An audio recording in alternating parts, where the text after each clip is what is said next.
Hello students, welcome to the PM studies. तो बच्चों, जैसे कि आपको पता ही है कि नेक्स्ट मंथ आपका बायो फिजिक्स का एग्ज़ाम है। तो इसलिए हमने एक सीरीज़ स्टार्ट की है जो आपको बहुत ही हेल्प करेगी आपके एग्ज़ाम में, bio physics exam 2022 mathematical physics. तो बच्चों, इसमें टोटल 100 क्वेश्चंस हैं और 4 लेक्चर इसके ऑलरेडी हो चुके हैं। तो प्लीज़ उन लेक्चर को देखिए। उन लेक्चर को देखने के लिए आपको लिंक शेयर किए गए हैं डिस्क्रिप्शन बॉक्स में, आप वहाँ से देख सकते हैं। ओके, तो बच्चों आज हम स्टार्ट करते हैं अपना lecture.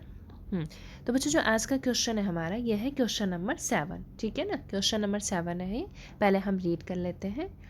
The unit vector normal to the surface की इक्वेशन आपको गिवन है at the point P111 is. ठीक है, तो बच्चों आपके पास एक सरफेस की इक्वेशन गिवन है और आपको पॉइंट गिवन है। पॉइंट्स को आप नाम दे सकते हो x, y and z. Okay, और जो आपके पास ये गिवन है सरफेस, इसको आप कह सकते हो फाई। मैंने फाई से इसको डिनोट कर दिया। अब आपको निकालना है बच्चों unit vector normal to the surface. आपको क्या फाइंड आउट करना है? यूनिट वेक्टर फाइंड आउट करना है। ठीक है ना।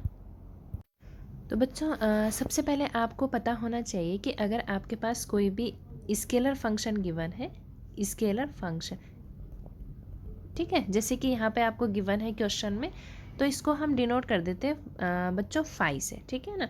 और phi is a function of x y z. ये आपको दिख रहा होगा क्वेश्चंस में। इसकी वैल्यू क्या है? X square plus y square minus z, okay, is equal to 1। तो बच्चों ये आपके पास हो गया स्केलर फंक्शन। तो अगर आपको स्केलर फंक्शन को वेक्टर में चेंज करना होता है, समझ रहे हो ना, आपको दोनों में फ़र्क तो पता होगा, स्केलर और वेक्टर। वेक्टर जिसमें डायरेक्शन है और स्केलर जिसमें आपकी डायरेक्शन नहीं है। तो आप लोग ये यहाँ पे भी देख सकते हो कि जो आपके पास फंक्शन है इसमें कहीं भी आई कैप, जे कैप, के कैप नहीं है, मतलब हमने इसको डायरेक्शन नहीं दी हुई है। तो बच्चों अगर आपको कोई भी स्केलर फंक्शन वेक्टर में चेंज करना होता है तो हमें उस स्केलर फंक्शन का क्या निकालना होता है? Gradient phi. ठीक है, अब ग्रेडियंट फाई हम कैसे निकालेंगे ये मैं आपको बता दूंगी। तो ग्रेडियंट फाई हम निकालते हैं बच्चों। देखिए, जैसे ये हमारे पास इस स्केलर फंक्शन का नाम मैंने फाई दे दिया। तो बच्चों देख लेते हैं, del upon del x phi, okay, ये आई कैप हो गया, plus del upon del y phi j cap, plus del upon del z phi k cap. ठीक है ना। मतलब आपको बच्चों फाई को पहले एक्स के रिस्पेक्ट में करना है डिफ्रेंशिएट, फिर वाई के रिस्पेक्ट में करना है, फिर जेड के रिस्पेक्ट में करना है, तो आपको ग्रेडियंट ऑफ फाई निकल जाएगा। ठीक है, अब देख लेते हैं यहाँ पे इज इक्वल टू, दूसरा पेन यूज़ कर लेती हूँ ताकि आपको थोड़ा सा दिक्कत ना हो समझने में। तो आपको निकालना है बच्चों del upon del x phi. तो फाई तो आपके पास गिवन ही है यहाँ पे। अब इसको, जो आपके पास फाई है बच्चों, इसको सबसे पहले करिए डिफ्रेंशिएट एक्स के रिस्पेक्ट में। तो क्या आ जाएगा? 2x आ जाएगा आई कैप, प्लस इसको जब आप y के उसमें करोगे बच्चों रिस्पेक्ट में, तो क्या आ जाएगा? 2y जे कैप। ठीक है, और प्लस जब आप करोगे इसको z के रिस्पेक्ट में, तो यहाँ पे माइनस z है, तो कितना आ जाएगा बच्चों? माइनस के कैप आ जाएगा। ठीक है, तो ये आपको पता चल गया है gradient of phi. Okay, gradient of phi आपने फाइंड आउट कर लिया। अब आपको जो बच्चों निकालना है, आपको निकालना है यूनिट वेक्टर। एक चीज़ यहाँ पे इंपॉर्टेंट है बच्चों कि अगर आपको सिर्फ वेक्टर पूछा रहता, ठीक है ना, अगर आपको सिर्फ निकालना होता वेक्टर, तो वेक्टर आपका ये आ गया था। ठीक है ना, लेकिन आपको निकालना है बच्चों यूनिट वेक्टर। तो सबसे पहले आप लोग थोड़ा सा समझ जाइए कि यूनिट वेक्टर आपका क्या होता है। तो पहले हम समझते हैं बच्चों यूनिट वेक्टर। ठीक है, क्वेश्चन करने से पहले थोड़ा यूनिट वेक्टर का कॉन्सेप्ट समझ लेते हैं। देखिए, अगर आपके पास कोई भी एक वेक्टर है, जैसे ए वेक्टर है, ठीक है, और आपको इस वेक्टर के क्रॉसपॉन्डिंग निकालना है यूनिट वेक्टर, तो यूनिट वेक्टर को हम जनरली एन कैप से डिनोट करते हैं। और इसकी जो बच्चों वैल्यू होती है वो आपकी होती है a is equal to mod a. Okay, मतलब आपके पास अगर कोई भी वेक्टर है तो उसका जो यूनिट वेक्टर होगा वो क्या क्या होगा? वेक्टर अपॉन, आपको उसका निकालना है मैग्नीट्यूड। अब कैसे निकालते हैं बच्चों मैग्नीट्यूड? जैसे आपके पास कोई भी एक वेक्टर मान लेती हूँ मैं, ए एक्स आई कैप प्लस ए वाई जे कैप। ठीक है, ए वाई जे कैप प्लस ए जेड के कैप आपके पास हो गया। अब आपको अगर इसका निकालना है मैग्नीट्यूड, तो क्या हो जाएगा? अंडर रूट ए एक्स स्क्वायर प्लस ए वाई स्क्वायर प्लस ए जेड का स्क्वायर। ठीक है बच्चों, ए जेड का स्क्वायर। तो ये आपका हो गया मैग्नीट्यूड। तो अब आपने यहाँ से क्या सीखा कि यूनिट वेक्टर क्या होता है किसी भी वेक्टर का, और उसका जो मैग्नीट्यूड है ये हम कैसे निकालते हैं। ठीक है, अब इसी के हेल्प से बच्चों हम अपना क्वेश्चन करते हैं। तो अब बच्चों जो भी चीज़ हमने सीखी है उसी के थ्रू हम इस क्वेश्चन को फाइंड आउट करते हैं। तो सबसे पहले बच्चों हम निकालते हैं ग्रेडियंट फाई यहाँ पे आपको पॉइंट भी गिवन है, एक्स वाई जेड की वैल्यू है 1 1 1 पे। तो क्या हो जाएगा, जहाँ पे एक्स वाई जेड है वहाँ पे आपको 1 1 1 रखना है। तो यहाँ पे जब आप 1 रखोगे बच्चों तो कितना आ जाएगा, 2i cap plus 2j cap minus k cap. तो फाइनली बच्चों आपको एक वेक्टर मिल गया है, ठीक है ना। और इस वेक्टर का आपको निकालना है यूनिट वेक्टर। तो यूनिट वेक्टर को मैं डिनोट कर लेती हूँ बच्चों, gradient of phi upon mod का ग्रेडियंट ऑफ फाई। ओके, तो सबसे पहले आपके पास gradient of phi at x y z पे बच्चों, एक्स वाई जेड मतलब 1 1 1, तो ऑलरेडी मैंने निकाल रखा है। तो अब हम डायरेक्टली एन कैप की वैल्यू निकाल लेते हैं। तो क्या हो जाएगी बच्चों, 2i cap plus 2j cap, ठीक है ना, 2i cap plus 2j cap और माइनस k कैप अपॉन में बच्चों आपको निकालना है इसका मॉड निकालना है। तो मॉड मैंने आपको जैसे बताया था, मॉड आपका क्या हो जाएगा, यहाँ पे देख लीजिए, मॉड आपका हो जाएगा बच्चों अंडर रूट इसका कोफिशिएंट मतलब 2 2 जा 4 आ जाएगा प्लस 2 2 जा 4 प्लस 1 हो जाएगा, ठीक है।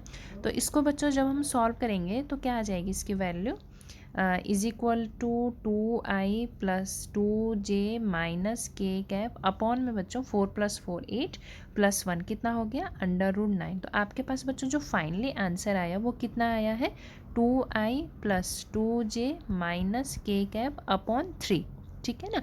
तो ये आपका है बच्चों आंसर। अब जरा हम देख लेते हैं थोड़ा सा क्वेश्चन में, क्वेश्चन आपका क्या था, क्वेश्चन में था, क्वेश्चन बच्चों आपका ये था, ठीक है ना। तो इसमें आपका कौन सा आंसर है देख लो थोड़ा सा।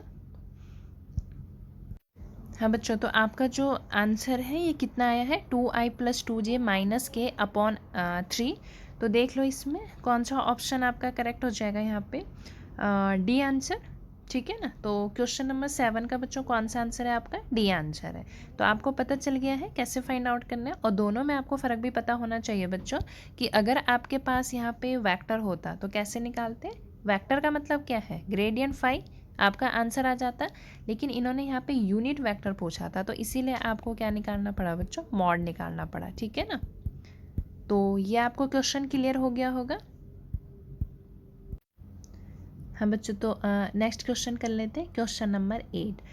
The unit vector perpendicular to the surface, surface आपको गिवन है एट द पॉइंट 1 1 1, पॉइंट भी आपको गिवन है और आपको फाइंड आउट करना है बच्चों यूनिट वेक्टर, ठीक है ना, जो परपेंडिकुलर है सरफेस के। तो जो हमने क्वेश्चन करा क्वेश्चन नंबर 7, तो ये क्वेश्चन भी आपका क्वेश्चन नंबर 7 की तरह ही है। तो आपके कॉन्सेप्ट तो क्लियर हो गए होंगे क्वेश्चन नंबर 7 से कि आपको यूनिट वेक्टर कैसे फाइंड आउट करना है। ओके, तो करते हैं इस क्वेश्चन को आगे। तो बच्चों यहाँ पे देखिए पहले आपको क्या क्या चीज़ें गिवन है, क्वेश्चन नंबर 8 है ये, ठीक है ना। तो आपको यहाँ पे क्या क्या चीज़ें गिवन है, एक तो आपके पास फाई गिवन है, फाई आपका क्या है, x square plus y square plus z square minus 3, ठीक है ना। और दूसरा आपको पॉइंट गिवन है एक्स वाई जेड की पॉइंट की वैल्यू क्या है, 1 1 1।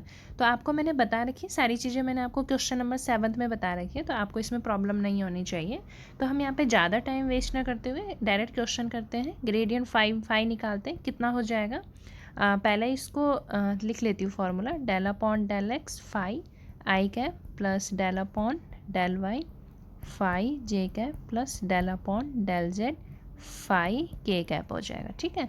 तो वैल्यूज निकाल लीजिए, फाई को पहले एक्स के रिस्पेक्ट में करिए डिफ्रेंशिएट, तो ये आपका आ जाएगा बच्चों 2x वाई कैप 2x आई कैप प्लस सेम इसको y के उसमें भी कर लीजिए तो 2y जे कैप प्लस 2z के कैप। ओके, अब बच्चों ये तो आपके पास वैल्यू आ गई डेल फाई की, ठीक है। अब आपको निकालना है डेल फाई एट पॉइंट 1 1 1 पे, तो कितना हो जाएगा ये 2i cap plus 2j cap plus 2k cap. Okay, तो अगर बच्चों ये आपसे सिर्फ पूछता वेक्टर, अगर क्वेश्चन में आपका होता कि आपको फाइंड आउट करना है the vector perpendicular to the surface, तो आपका ये आ गया था आंसर। लेकिन यहाँ पे इन्होंने बच्चों क्या पूछ रखा है, इन्होंने पूछ रखा है यूनिट वेक्टर। तो हम लोग यूनिट वेक्टर फाइंड आउट कर लेते हैं।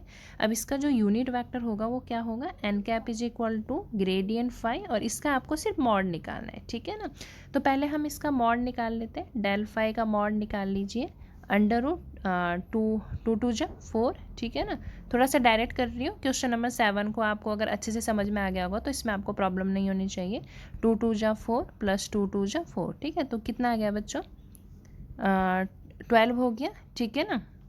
तो इसको आप लिख सकते हो बच्चों 2√3, ठीक है ना। √12 को आप क्या लिख सकते हो, 2√3 लिख सकते हो, ठीक है। तो आपके पास बच्चों जो ग्रेडियंट फाई है वो आपके पास क्या है, ये इसको नोट कर लीजिए यहाँ से। ग्रेडियंट फाई आपके पास ये है, तो यहाँ पे आपके पास क्या हो जाएगा, unit vector is equal to gradient phi की वैल्यू लिख लीजिए 2i cap plus 2j cap plus 2k cap, ठीक है। अपॉन में क्या आ जाएगा, डिनोमिनेटर में आ जाएगा बच्चों आपका 2√3, तो 2 कैंसिल आउट। तो आपके पास बच्चों फाइनली जो आंसर है, फाइनली आंसर आपके पास क्या बचा है, देख लो इसको, n cap is equal to i cap plus j cap plus k cap upon √3। तो ये आपका है बच्चों यूनिट वेक्टर। अब हम देख लेते हैं थोड़ा सा क्वेश्चन क्या है। हाँ, तो इसमें देख लीजिए क्या है, आई cap plus j cap plus k cap upon √3।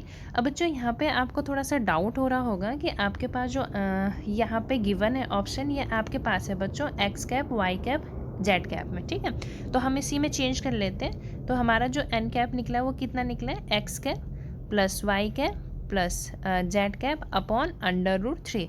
तो अब इसको मैच कर लीजिए। तो आई थिंक आपका option A is correct answer, ठीक है ना। तो आपको समझ में आ गया होगा क्वेश्चन नंबर 7 और question number 8। Okay, thank you.